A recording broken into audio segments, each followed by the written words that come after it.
Halo teman-teman, kembali lagi bersama saya, Ronald Maradapakpahan. Pada kesempatan kali ini, saya akan menjelaskan tentang PNID. PNID itu adalah kependekan dari Piping and Instrumentation Drawing. Nah, apa sih yang dimaksud oleh PNID? Nah, PNID itu merupakan ilustrasi skematik dari hubungan fungsi antara piping, alat-alat instrumentasi, dan equipment dalam proses tersebut, serta control loop antara equipment dengan alat instrumentasinya. Nah, berdasarkan pengertian ini kita mengetahui bahwa tujuan dibuatnya PNID adalah untuk mengetahui skematik prosesnya dan relasi atau keterkaitan antara satu equipment dengan instrumennya. Kita bisa ambil satu contoh pneumatic valve. Pneumatic valve itu biasanya didesain untuk mengontrol volume dari suatu fluida dengan memanfaatkan besar kecilnya valve itu dibuka atau ditutup. Nah, besar kecilnya itu diatur biasanya oleh satu sensor di sebelum atau sesudahnya atau bahkan pada tahap yang lain itu untuk mengukur flow yang ada sehingga dapat mengontrol tutup bukaan dari pneumatic valve tersebut. Nah, di dalam satu control loop itu terdiri dari 3 hal. Pertama, itu adalah indikator. Yang kedua, transmitter, dan yang ketiga aktuator atau pelaksananya. Nah, seperti itu control loop. Nah, di dalam PNID, dalam sebuah desain PNID itu terdapat 3 bagian penting. Yang pertama itu judul. Melalui judul ini, sebuah PNID itu dapat diketahui identitasnya, bahwa desain ini letaknya di mana. Seperti contoh di dalam PPT yang bisa kita lihat bahwa judul dari PNID ini terletak di PT Indah Kiat Pulp and Paper. Letaknya di Perawang, Riau, Sumatera, Indonesia. Nah, kemudian di situ dispesifikasikan areanya di mana. Ini areanya di stop preparation. Kemudian tipenya apa? Ini tipe PNID. Kemudian detailnya apa? Sebab stop preparation kan panjang. Nah, di detailnya. Kemudian tanggalnya. Kemudian siapa yang membuat. Kemudian revisi keberapa dan kode dari PNID ini supaya dapat bukukan atau disimpan dengan baik. Nah, itu untuk judul. Nah, kemudian melalui judul ini kita bisa tahu kapan yang kita baca ini itu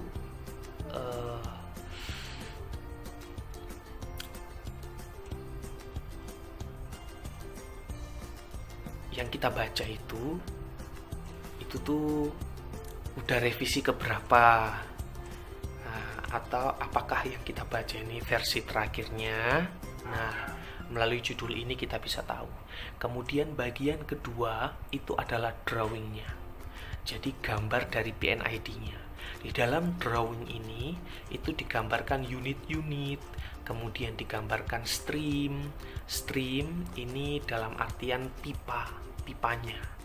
Nah, pipanya. Kemudian digambarkan unit-unit equipment lainnya, valve, kemudian digambarkan flank, digambarkan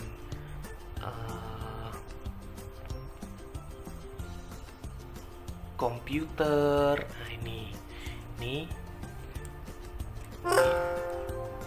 ini kotak ini lambangnya komputer. Nah, kemudian ini di setiap unit itu diberi nama berupa kode. Lalu di setiap equipment ini itu dikasih identitas.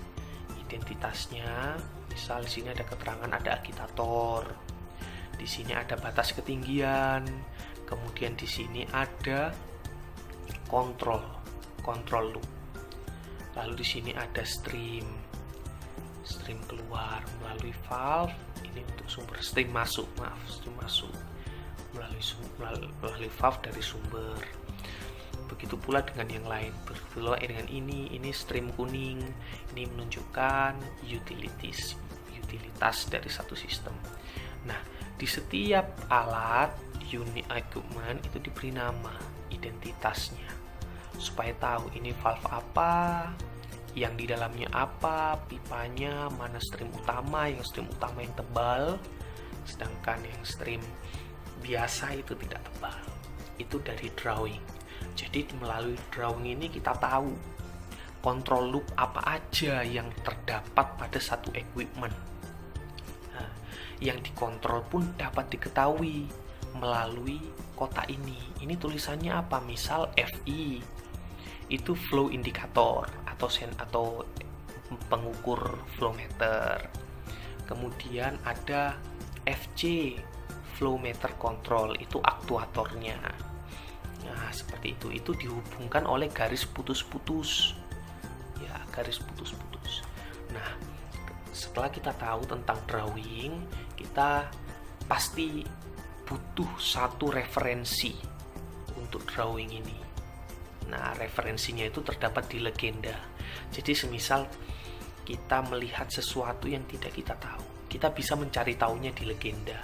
Mengapa harus di dalam satu desain PNID terdapat legenda? Sebab standar setiap pembuatan PNID itu berbeda. Kadang ada yang misal valve-nya seperti ini, valve-nya penuh merah, ada valve-nya yang kosong.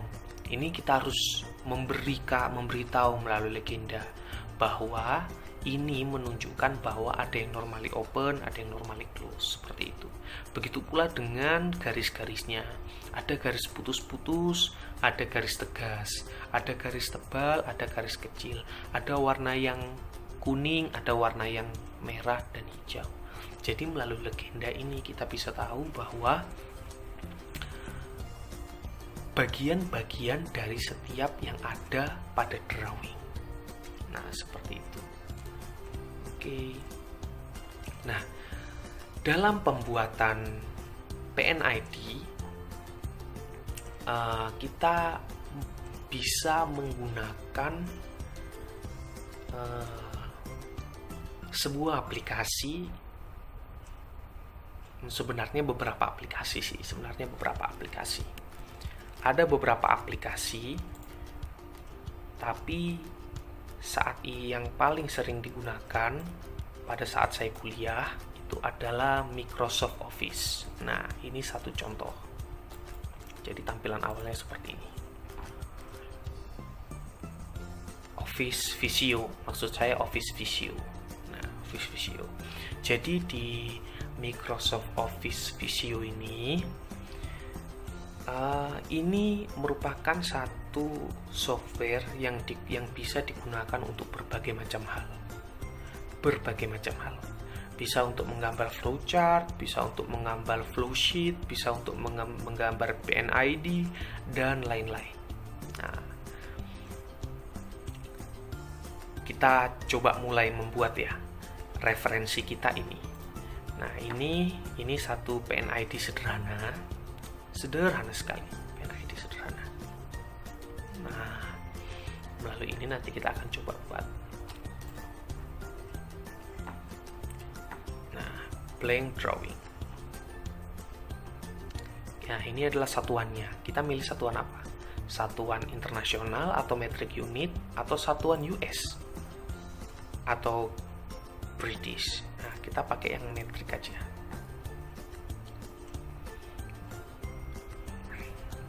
Oke, kita diperhadapkan pada satu interface di mana ada satu lembar ukurannya A4. Nah, ini auto size-nya kita matikan. Ukurannya A4. Dia autonya A4. Nah, kita sekarang membutuhkan ukuran berapa? Kita bisa menggantinya. Oke. Kemudian biasanya PNID itu orientasinya landscape. Nah, seperti ini. Oke. Kemudian di sini ada pilihan shape. Nah, shape ini banyak banget. Kita bisa pilih untuk yang proses engineering. Sebab PNID adalah basic dari proses engineering. Di sini ada instrumen, ada pipeline, ada process annotation, ada valve fitting, ada vessel, ada pump, heat exchanger, dan general. Nah, saya rasa cukup mencentang ini semua. Kita bisa mengerjakan sebuah PNID. Baik, kita akan mulai dari menggambar sebuah tangki. Berarti dia vessel. Nah, ini tangkinya. Nah, kita bisa buat sesuka kita di sini. Nah, ini tangkinya. Lalu kita membutuhkan misal flank. Nah, kita tinggal cari flank. Nah, nanti ini otomatis akan mengasih tahu.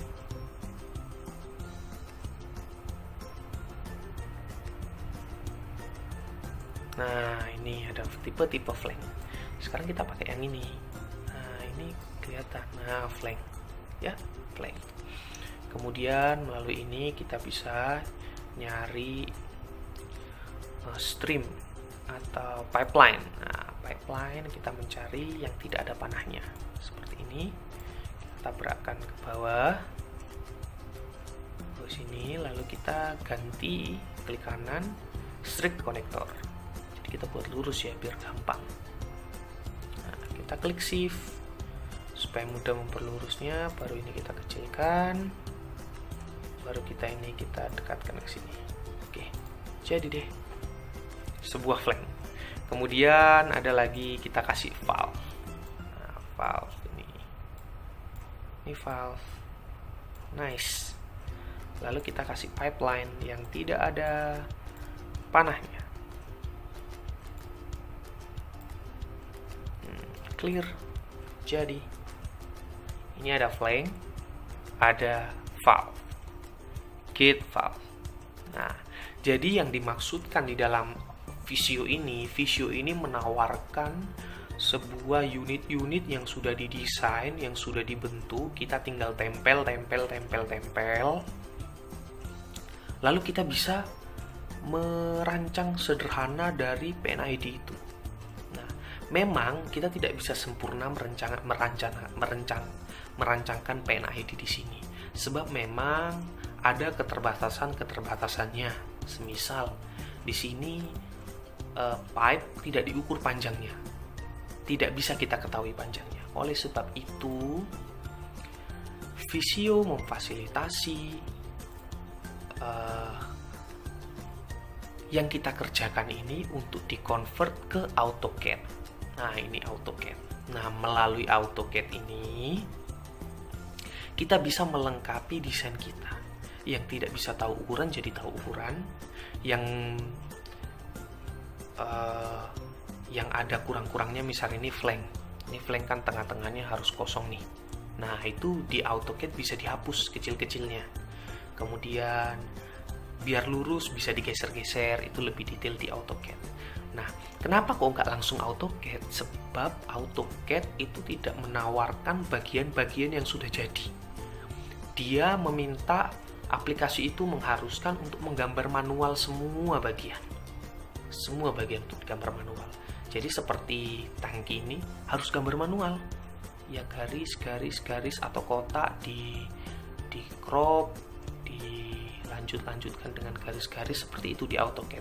Tetapi kalau di Visio itu sudah disediakan vessel, udah banyak macam-macamnya, pump, heat exchanger, nah seperti itu sudah disediakan. Tapi memang kurang lengkap, makanya di sini difasilitasi untuk ekspor ke AutoCAD. Melalui ekspor AutoCAD kita akan melengkapinya lagi di AutoCAD. Nah seperti itu. Kemudian ini adalah PNID. Hasil dari gambaran saya tadi itu tuh ini. Nah, ini hasil gambaran saya. Jadi di sini ada title, di sini ada legend, di sini ada desain PNID-nya. Nah, seperti itu. Ini tinggal tempel seperti itu. Nah, setelah kita tahu PNID, dalam dunia nyata atau dunia kerja, ternyata PNID ini hanya dibuat dalam perancangan. Tetapi dalam operasi kerjanya, ternyata PNID itu jarang digunakan. Yang lebih banyak digunakan itu ada yang disebut oleh DCS atau Distribute Control System. Ini DCS, ini adalah satu interface.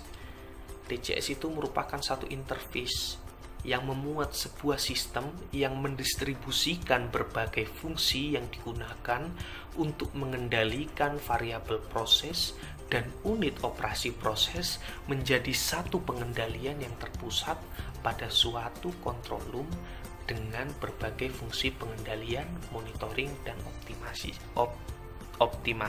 Nah, jadi DCS ini itu tuh yang sering kita lihat di layar control room. Jadi ada satu monitor, tapi bukan satu monitor, biasanya justru 2, 3, 4 monitor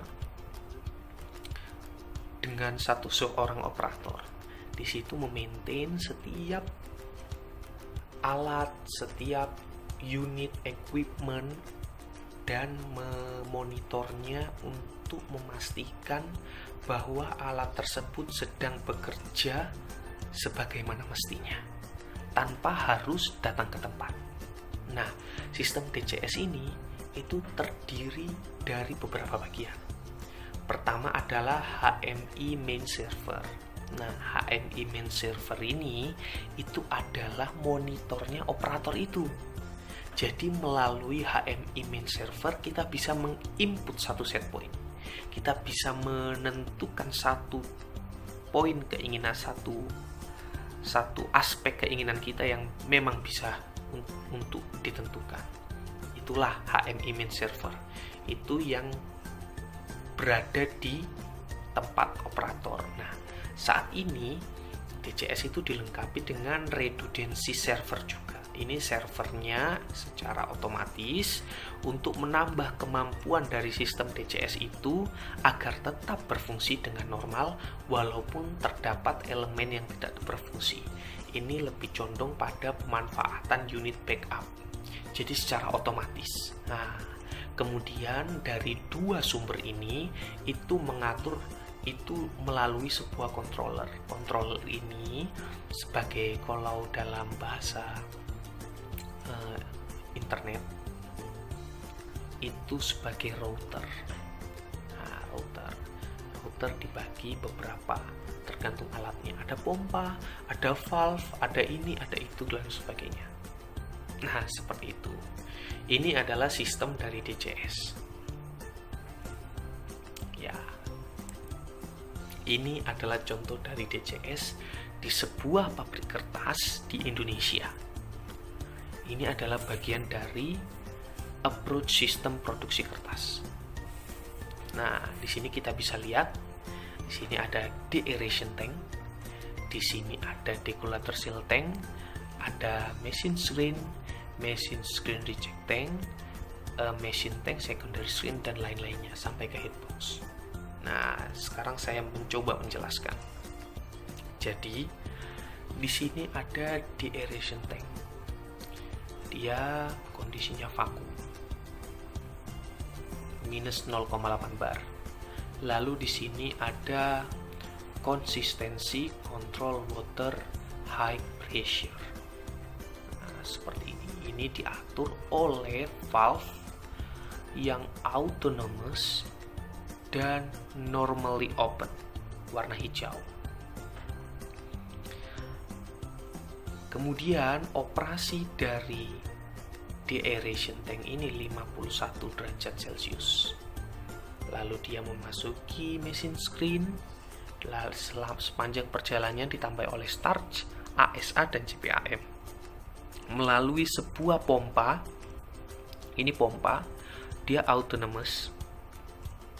autonomous, tapi bisa diatur persen kecepatannya. Dan ini valve autonomous, ini juga pompa tapi tidak bisa diatur persen kecepatannya, sedangkan ini bisa. Nah, masuk ke sini dalam tekanan 4,5 bar. Kemudian dari sini, di sini ada, di sini machine screen. Nah, machine screen ini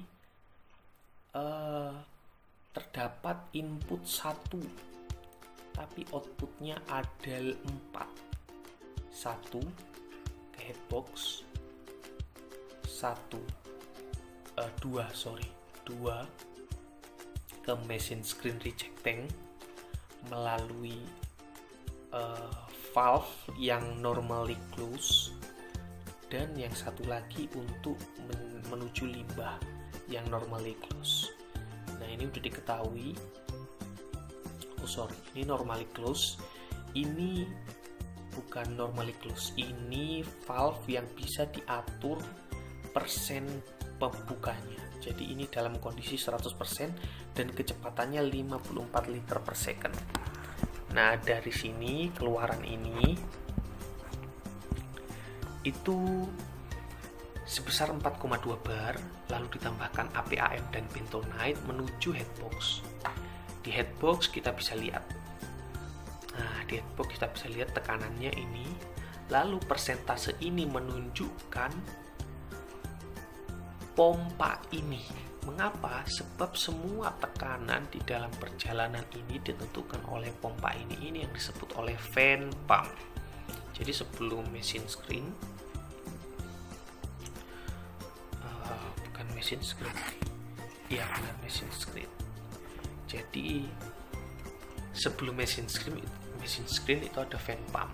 Fan pump ini yang mengatur tekanan di dalam sistem menuju headbox. Nah, ini 81% kecepatannya, kecepatan pompa ini, fan pump ini. Kemudian sebagiannya dikembalikan, di recycle menuju deaeration tank melalui valve yang terbuka sebesar 66%. Nah, seperti ini menuju deaeration tank. Nah, inputnya deaeration, ini saya belum jelaskan ya. 49%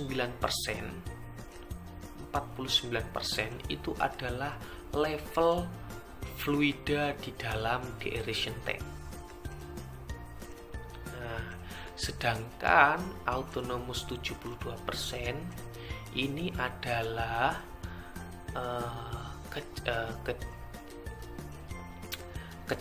kecepatan pompa sebelum dari cleaning ini. Berarti yang di sini cleaning plan di sini. Oke, cleaning. Nah, seperti itu. Ini masuk. Lalu yang tadi dari machine screen reject tank itu ada 2 masuk sini, lalu ada lagi recycle dari secondary. Kemudian keluar melalui pompa. Pompa ini tipenya on off, 0 atau 100% kecepatannya. Jadi tidak bisa dikontrol seperti pompa ini. Nah, ini menuju valve yang normally open sebesar 2,27 bar menuju secondary screen yang bekerja secara manual. Nah, kemudian ditambah oleh konsistensi control water low pressure dengan valve out normally close untuk menghasilkan 105 liter per second untuk dikembalikan lagi ke dalam deaeration tank sebesar 1,78 bar. Ini valve-nya pembukanya 49%. Lalu sebagian lagi dibuang menjadi limbah sebagai broke reject gas dengan gate dengan valve pembukaan 39%. Lalu rasio yang dibuang itu 8%. Ini dari 9,1 dibagi 105 itu 88%. Nah, seperti ini. Setelah kita tahu sistem ini, maka kita belajar ke dekulator seal tank. Deaeration tank ini kondisinya vakum, yang membuat vakum adalah ini. Pompa vakum.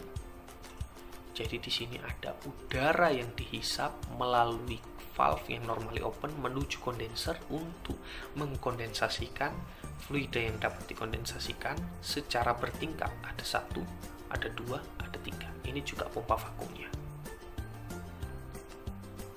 Ini yang membuat vakum. Lalu fluida yang terkondens dikumpulkan ke decollator seal tank dan ini bersifat vakum menuju vakum pit. Kemudian sebagian dari air yang terkondensasi itu diberikan ke cooling water melalui jet valve 100% dengan suhu 33 derajat Celcius. Lalu untuk membantu kondenser dalam mengkondensasikan, maka ditambahkanlah ini, stream ini. Kemungkinan ini cooling water juga ya, untuk bantu kondensasikan dengan valve auto. Jadi yang terakhir ini adalah mesin tank. Mesin tank dengan volume level 102%. Jadi mesin tank ini memang didesain sedemikian rupa supaya dia overflow lalu dia bisa melaju. Di sini ada pompa yang dapat ditentukan kecepatannya dan diberikan valve dengan bukaan 55% menuju sebuah tower. Di tower ini ditambahkan fresh water dengan valve manual, lalu steam dengan valve yang ditutup secara 0% bukaannya atau posisi tertutup dengan suhu 50 derajat Celcius. Lalu di sini ada konsistensi control water low pressure dengan valve bukaannya 0%. Nah, di sini dicampur level towernya 86%. Lalu tercampur dan juga sebagian dari mana ini? Dari deaeration tank ternyata masuk ke sini. Sebagian dari deaeration tank ya masuk ke sini. Campur lalu akan keluar menuju cleaning plant kembali lagi ke sini. Jadi beberapa titik dari sistem ini adalah recycle dan goalnya adalah headbox menuju forming section. Nah, seperti itu. Ini merupakan sebuah contoh DCS di dalam paper production atau tissue production dan sejenisnya. Itu saja yang bisa saya jelaskan. Semoga bermanfaat, kiranya bisa menjadi tambahan ilmu bagi kita semua. Sampai jumpa lain hari. See you.